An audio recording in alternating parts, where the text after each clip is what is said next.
예, 마음이 좀 무겁습니다. 비 피해로 인해서 상당히 좀 지방 쪽이죠. 경상도 쪽, 또 지방, 중앙, 대전 쪽, 이쪽도 좀 피해도 있고, 예천이 상당히 좀 심각한 상황인 것 같습니다. 아무쪼록 뭐 여름이라서 또 장마 쪽이라 장마 때는 항상 또 비가 오는 이런 계절이긴 합니다만, 이게 참 대비가 안 되는 급작스런 이 컨틴전시한 이런 상황에 이런 비 피해를 입으신 돌아가신 분 상당히 마음이 좀 무겁습니다. 하루빨리 이런 날씨도 좀 차츰 좀 잠잠해져서 더 이상 피해가 없었으면 하는 바람이 있습니다. 자, 다소 좀 무거운 마음으로 시작되는 오늘 화목한 런치 스탁은 역시 무거운 놈입니다. 마음과 함께 증권 쪽입니다. 차트 한번 보실까요? 그림 한번 보여주세요. 이 종목을 한번 먼저 보여드리려고 합니다. 저 왼쪽에 보면 빨간색 숫자들이 보이실까요? 이게 바로 외국인들이 뭔가를 지금 주워 담고 있어요. 이 종목이 뭘까요? 삼성증권입니다. 삼성증권 차트 볼까요? 이렇습니다. 길게 볼게요. 길게 보면 이렇습니다. 아직까지도 저 정상을 향해서는 멀어요. 삼성증권의 저 정상을 5만 원대까지 한번 터치했던 기억이 있죠? 2021년도였습니다. 지금 2023년도 주가는 한 3만 6천 원 정도입니다. 자, 뭐가 필요할까요? 저 정상을 향해서는 무엇이 필요할까요? 거래대금? 뭔가 고객들의, 개인들의 회전율? 뭔가 또 다른, 뭔가가 또 수익이 좀 필요한 건지, 채권 수익, IB 수익, 하여튼 이런 부분들에 대해서 오늘 제 옆에 나와 계시는 윤유동 연구원님 모셔가지고 하반기 이 증권 업종에 대한 투자 전략은 어떻게 삼아야 할 것이며 포기하지 않아도 될까요? 라는 것도 좀 질문을 드려볼까 하는데요. 탑픽 종목은 또 어떤 거를 또 선정하셨는지를 여쭤보도록 하겠습니다. 안녕하세요. 안녕하세요. 네, 제가 삼성증권을 좀 하나 예시를 들었지만 참 이렇게 넘어야 할 산맥이 좀 많은 것 같거든요. 정상까지 언젠간 달려갈 수 있을까요? 사실 지금 상반기 때도 그렇고 네. 증권업종 투자 의견을 뉴트럴로 말씀드렸는데요. 네. 하반기에도 상황은 쉽지 않아 보입니다. 다들 아시다시피 PF 문제가 가장 크죠. 여전히 부동산 PF 익스포저가 작년 10월부터 아직까지는 진행되고 있어서 네. 여기에 대한 충당금이나 손실 인식이 어쩔 수 없이 수반될 걸로 보고 있습니다. 한 종목 하나 더 볼게요. 차트를 하나 더 보고 싶은 게 하나 있는데 키움증권입니다. 키움증권 차트를 보면서 뭔가 좀 쟤 왜 저랬지? 라는 궁금한 부분이 좀 있을 수 있어요. 바로 요때입니다. 한 요때 뭔가 우수수수 비가 좀 내리고 있는 듯한 모습들입니다.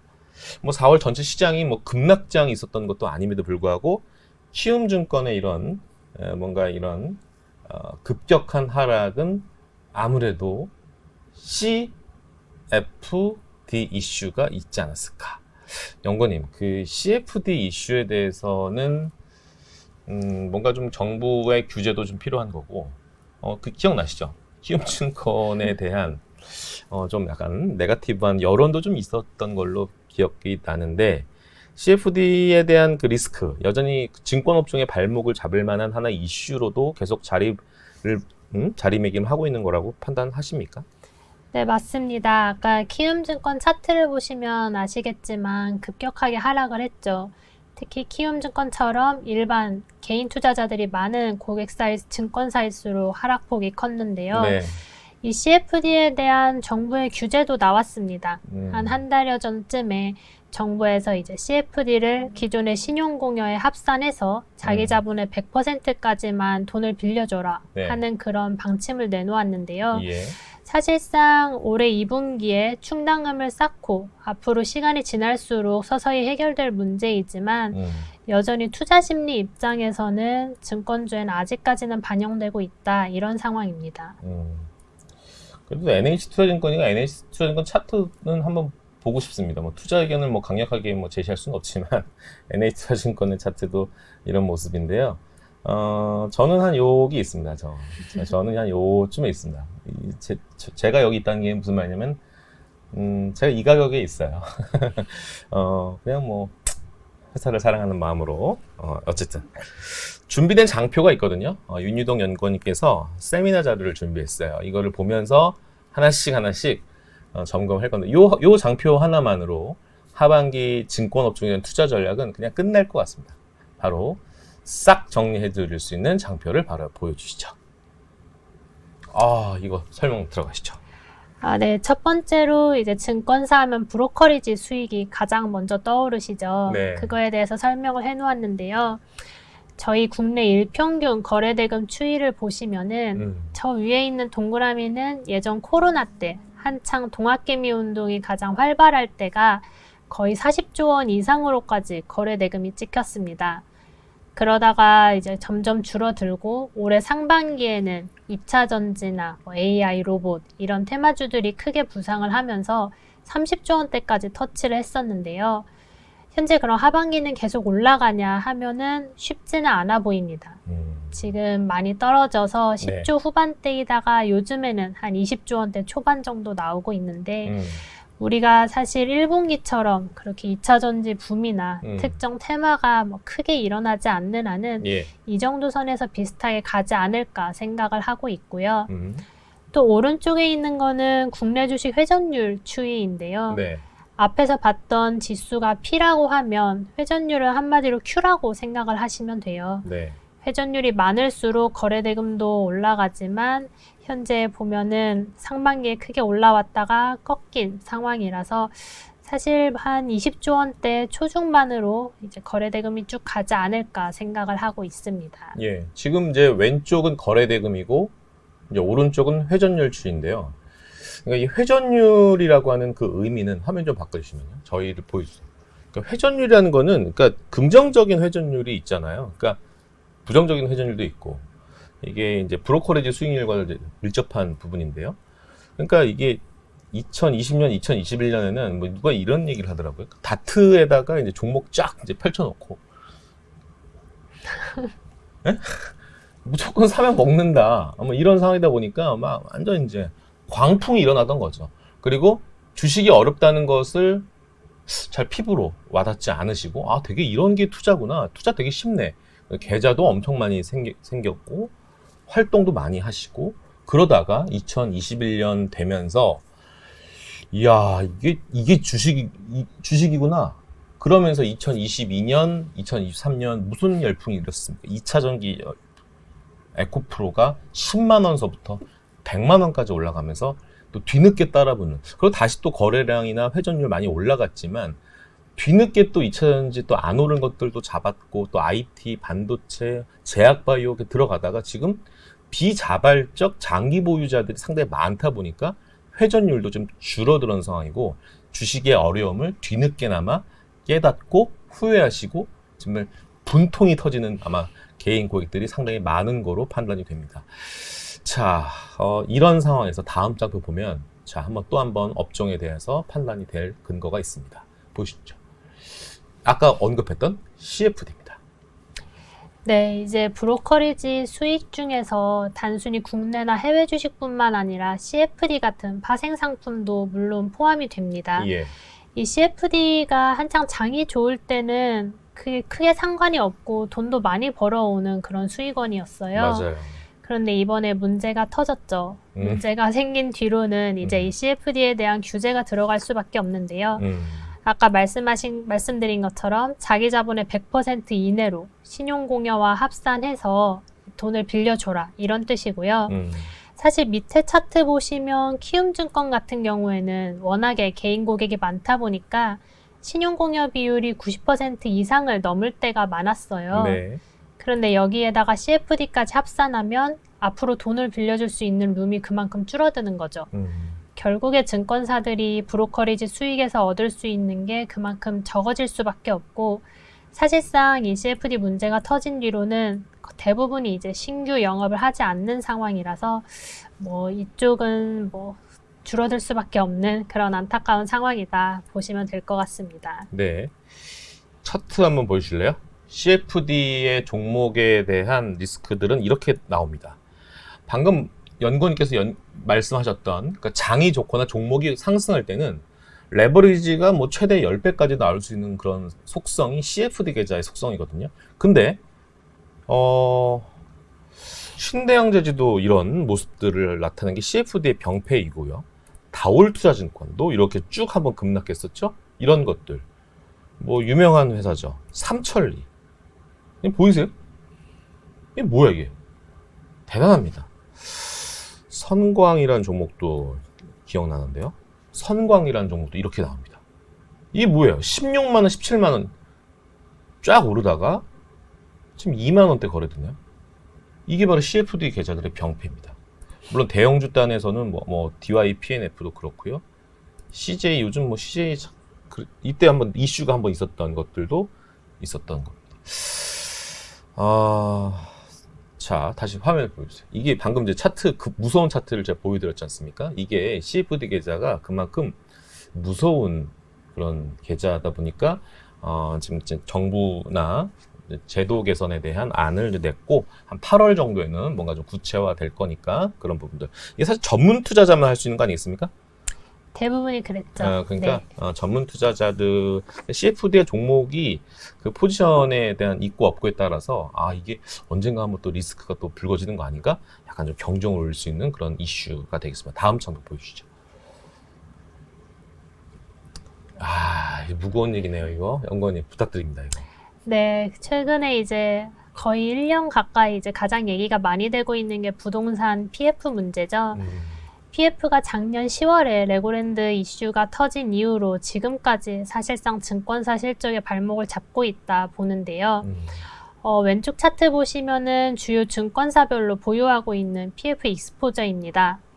한국금융지주, 즉 워낙에 한국투자증권이나 밑에 저축은행, 캐피탈 같은 계열사가 많기 때문에 가장 익스포저가 크고요.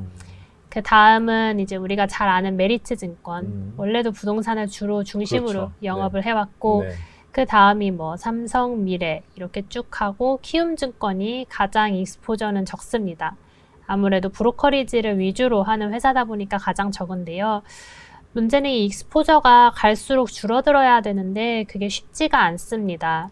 증권사들이 IB 영업을 주요 수익원 중 하나로 가져가고 있었기 때문에 이 문제가 생겼다고 바로 영업을 안 하고 중단시킬 수는 없거든요. 그래서 사실상 뭐 일은 계속 하다 보니까 여기서 뭐 충당금을 쌓고 손실을 인식해도 다시 그만큼이 채워지고 하는 형태로 보시면 되고요. 그런데 이제 올해부터 또 문제가 일어난 게 오른쪽에 있는 저축은행 관련된 이제 건전성 문제인데요. 저축은행도 연체율이나 고정이하 비율이 굉장히 많이 상승을 했죠. 작년까지는 PF만 신경 쓰면 됐다면 이제는 증권사 말고 저축은행이나 캐피탈이 가지고 있는 자산의 건전성까지 신경을 써야 하는 상황이라서 증권사 입장에서는 굉장히 쉽지 않고 앞으로도 충당금 계속 쌓아야 된다. 이런 힘든 상황에 놓여 있습니다. 좀 궁금한 거는 저기 이제 왼쪽에 보면 PF 익스포저라고 하는 게 있거든요. 그 말은 지금 리스크가 매우 최고조로 돼서 언젠가 터질 듯한 그런 규모를 얘기하는 건지 아니면 부동산 PF에 대한 규모랑은 좀 다른 얘기죠, 지금 저게. 어떤 의미죠? 익스포저라고 하는 게?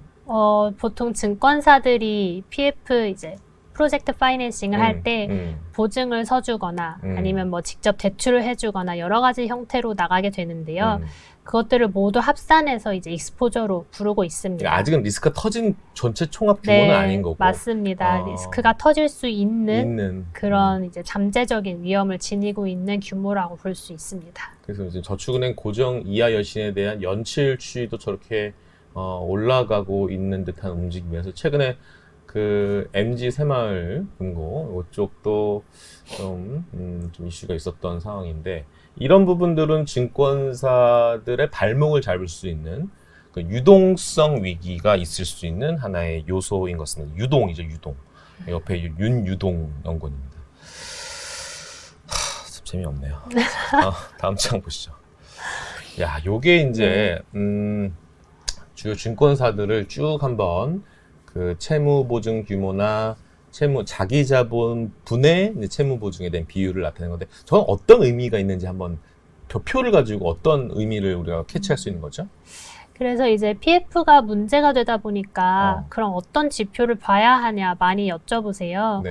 이 데이터가 이제 채무보증과 자기자본 비율이 나오는데 이건 금감원에서 매 분기마다 제공을 하고 있는 데이터고 현재 1분기가 가장 최신 기준입니다. 결론적으로 말씀드리면은 100%를 넘으면 안 돼요. 100% 밑으로 이제 자기자본 대비해서 그만큼만 부동산에 돈을 빌려줘라. 뭐 이렇게 쉽게 해석을 하시면 되는데 일부 증권사들은 뭐 100% 넘은 곳도 있고 간당간당한 곳도 있죠. 그래서 보시면은 뭐 1분기에는 뭐 KB나 메리츠가 네, 여전히 영업을 좀 많이 한 상태죠. 네. 하이투자증권, 한국증권, 한화, 현대차, 유진, 신한. 근데 조금 더 괜찮아 보이는 게 이제 NH, 뭐 부국은 아예 없고, 그 다음에 뭐 키움이나 뭐 케이프 이 정도는 뭐 아직은 한 40 언더로 자리 잡혀 있네요. 신형 이런 거. 네, 맞습니다. 그래서 밑에 보시면은 자기 자본 말고 이제 절대적인 채무 보증 규모는 어떠한가 보시면 네. 사실 위에랑 비슷해요. 대부분 우리가 뭐 부동산 영업 많이 하는 회사 이렇게 이름 들어볼 만한 곳들이 여전히 이제 채무 보증 규모가 높은 상황이라서 네. 이걸 앞으로 조금씩 이제 줄여나가는 게 증권사들의 이제 역할이 아닐까 생각을 하고 있습니다. 네, 다음 장 보시죠. 이거도 같은 뭐 맥락인 것 같은데요? 네, 이것도 비슷한데요. 이거는 이제 금융당국에서 유동성 비율이랑 조정 유동성 비율을 이제 주의 깊게 보겠다라고 얘기를 했어요. 이건 반대로 100% 이상이 되어야 합니다. 그래서 대부분 이제 유동성 부채 대비해서 우리가 얼마나 좀 가용할 수 있는 자산이 당장에 있나 이걸 나타내는 건데 100%를 물론 많이 넘을수록 좋죠. 네. 근데 이제 유동성 비율은 대부분 나쁘지 않아요. 네, 네. 작년 말에 뭐 채권이랑 열심히 찍어서 괜찮은데 네. 이제 조금 이제 신경이 쓰이는 게 조정 유동성 비율입니다. 100%를 크게 넘는 곳이 많지가 않죠. 그러네요. 다들 이제 뭐 102, 103 이 정도로 붙어 있는데 네. 그만큼 이거는 좀 도달하기가 힘들고 분모에 이제 우발 부채, 즉 부동산 PF에 꿔준 이제 돈이 그만큼 분모에 들어가서 네. 이걸 커버하는 만큼의 유동성 자산을 가지고 있기가 사실 굉장히 어렵습니다. 좋습니다. 자, 다음 장은 좀 무겁지 않은 얘기 나왔으면 좋겠는데. 네, 다음은 네. 이제 채권 관련 이익이에요. 증권사가 자산으로 이제 채권을 굉장히 많이 가지고 있는데, 네. 작년에 사실 증권사가 어닝 쇼크 일어났던 이유가 금리가 굉장히 급등을 하면서 채권 가격은 이제 반대로 빠지면서 네, 굉장한 손실을 입었는데요. 올해 1분기에는 좋았습니다. 네. 아시다시피 이제 시장 금리가 어느 정도 진정이 되면서 1분기에는 어닝 서프라이즈가 반대로 이 채권 쪽에서 나왔는데요. 네. 문제는 2, 3, 4분기는 어떻냐 하면은 1분기만큼은 쉽지 않을 것 같습니다. 네. 사실상 1분기를 조금 피크아웃으로 보고 있는 게 네. 금리가 더 빠져줘야 되는데 오히려 좀 올랐죠. 2분기 말에는. 네. 네. 그래서 이게 금리가 낙폭이 크게 하락할수록 좋은데 아직까지는 그렇게 작년 4분기에서 1분기까지 정도의 시그널은 보이지 않아서 이것도 사실 1분기가 지금까지 전망에서는 가장 큰 수익을 얻을 분기다로 보고 있습니다. 네. 최근에는 이제 브라질 쪽도 한 8월 금리 인하에 대한 시그널이 곳곳에서 좀 발견이 되고 있어서 채권 투자하기 적기가 되고요. 또 뭐 FOMC 회의에서도 이제 확인해 볼 수 있는 내용들이겠지만 이제 금리를 한두 차례 정도 뭐 국내는 계속 지금 동기화 스탠스를 유지하고 있죠. 어쨌든 해외든 국내든 뭐 금리 움직임의 궤적의 예상을 해보면 채권 투자하기 적절한 시즌이 7월, 8월, 9월인 거로 지금 판단이 되고 있는데 증권사들의 채권 관련 이익에 대한 흐름도 한번 확인해 볼 필요가 있는데 최근에 좀 점검해야 될 이슈가 하나 이제 공모주 제도가 좀 바뀌었지 않습니까? 공모주 제도가 바뀌면서 시초가에 대한 기대감이 상당합니다. 엄청나게 물론 뭐 배정을 많이 못 받으시니까 이게 애매하게 할 수 있지만 그러다 보니까 이제 계좌가 엄청 많이 들어오고 다시 선풍적인 공모주의 재열기가 다 뜨거워지고 있는 분위기이기 때문에 요거 공모주에 대한 활기 요거는 이제 어느 정도 지수가 시장이 좀 받쳐줘야 되는 그런 상황인데 어쨌든 지금 7월부터 좀 제도가 개선이 되는 이런 흐름들 봤을 때 어쨌든 공모주 스타트는 좋은 상황이어서 요건 한번 좀 투자 활동에 좀 열기가 또 있을 수 있지 않을까 생각합니다. 혹시 다음 장표가 있죠? 네. 바로 이 종목입니다. 다음 장표는 이제 저희 탑픽이랑 종목 소개인데요. 탑픽은 계속 키움증권 말씀드리고 있습니다. 예. 아마 의아해하실 수도 있어요. CFD 문제가 있는데 키움증권 정말 좋은 거 맞냐 하실 수 있는데 사실 증권주 중에서 그나마 가장 현재로서는 괜찮은 걸 꼽자면 키움증권이고요. 저희 이번 2분기 때 아마 대략 500에서 600억 정도 충당금 쌓을 걸로 예상을 하고 있는데 예. 사실 다른 회사들이 PF가 굉장히 많이 있는데 거기서 쌓으면은 최소 몇백에서 몇천억씩 충당금을 적립을 하게 되거든요. 그것보다는 일회성으로 끝날 수 있는 CFD 이슈가 리스크가 덜하다라고 판단을 하고 있고요. 그 외에 본업에서는 현재는 잘 진행되고 있는 상황입니다. 예. 워낙 PF 익스포저가 적고 브로커리지 비중이 높았기 때문에 방금 말씀하신 것처럼 공모주가 활성화되거나 아니면 지수가 올라가는 상황에서는 당연히 브로커리지 영업을 잘하고 있는 키움증권한테 유리하게 되고요. 현재 장 상황이 그래도 반등을 하고 있어서 이런 부분에서도 충분히 기대해 볼 만하다라고 생각을 하고 있습니다.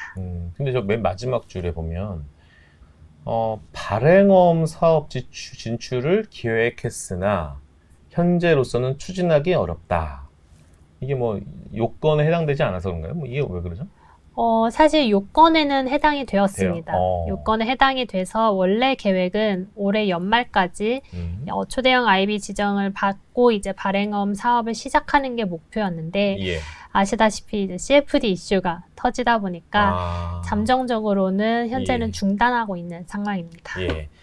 어떤 증권사들의 어떤 신용도를 담보로 해서 개인 주주들에게 또 법인들에게 일정 부분 약정된 수익을 지급해주는 하나의 약속 어음이거든요. 이 발행어음이라고 하는 것은 이게 이제 몇몇 증권사들만 지금 대형 증권사들만 좀 할 수 있는 그런 사업인데 또 궁금한 게 지금 어쨌든 브로커리지 쪽 일단은 이쪽에 대한 수익 규모가 더 크지 않습니까? 근데 키움이 만약에 뭐 PF 또는 IB 이쪽 IB 영역에 적극적 투자를 만약에 하겠다, 공격적 행보를 하겠다.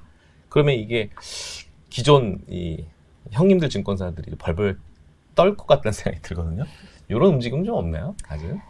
사실 그 움직임을 계획했던 게 21년, 22년이었어요. 네. 워낙에 코로나 당시에 키움증권이 돈을 많이 벌다 보니까 네네네. 이제 새로운 영역으로 IB 쪽에서도 우리도 한번 잘해보자 이렇게 나가는 타이밍이었고 네. 그중 첫 번째 중에 하나로 이렇게 발행어음 사업을 올해 연말에 이제 통과를 시키려고 했는데 네. 물론 이제 키움증권이 들어오게 되면은 기존에 있던 대형에서는 움직임이 있을 걸로 보입니다. 네. 당연히 이제 키움증권이 온라인을 기반으로 하고 브로커리지 기반이다 보니까 네. 이쪽에서 IB를 했을 때 효과는 어떨까 이런 것도 이제 시장에서 많이 기대를 했는데요. 좀 아쉬운 거는 당분간은 이제 조금 진행하기가 힘들다는 점. 그 점에서는 조금 아쉽게 보고 있습니다. 참 그 MTS 이름을 참 잘 줬어요. 그 이름을 잘 진 거 하면 순위를 매겨로 제가 볼 때는 키움증권이 한 2위 정도 되거든요. 영웅문이잖아요. 영웅문. 영웅이 되기엔 문. 참 이름 잘 줬어요. 1위는 이제 큐브라고. 다음 장 보여주시죠. 네. 다음은 이제 두 번째로 추천드리고 있는 종목은 삼성증권인데요. 삼성증권은 나머지 이제 키움 제외한 기타 이제 큰 대형사들 중에서 네. PF 관리를 가장 잘하고 있습니다. 리스크 관리에 가장 뛰어난 회사 중에 하나인데 예. 일단 전체적인 PF 익스포저 자체도 2조 원대로 다른 데 비해서는 그나마 적은 편이고요. 예. 이 중에서 좀 안전하다고 볼 수 있는 본 PF 비중이 75%입니다.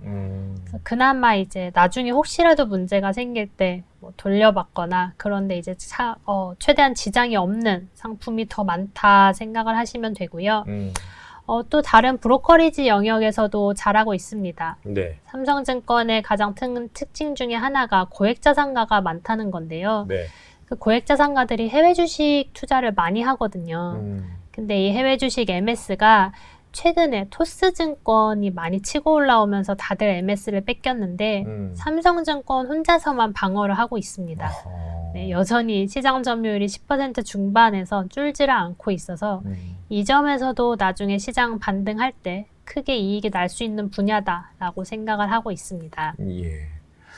삼성증권이 또 디지털 고객에 대한 케어 활동을 해서 이제 최근에 이제 새로운 라인업 하나, S 라운지를 하나 이제 출시를 했는데 이게 거액 자산가, 특히 디지털 거액 자산가들 상당 10억 정도 이상 있어야 되는.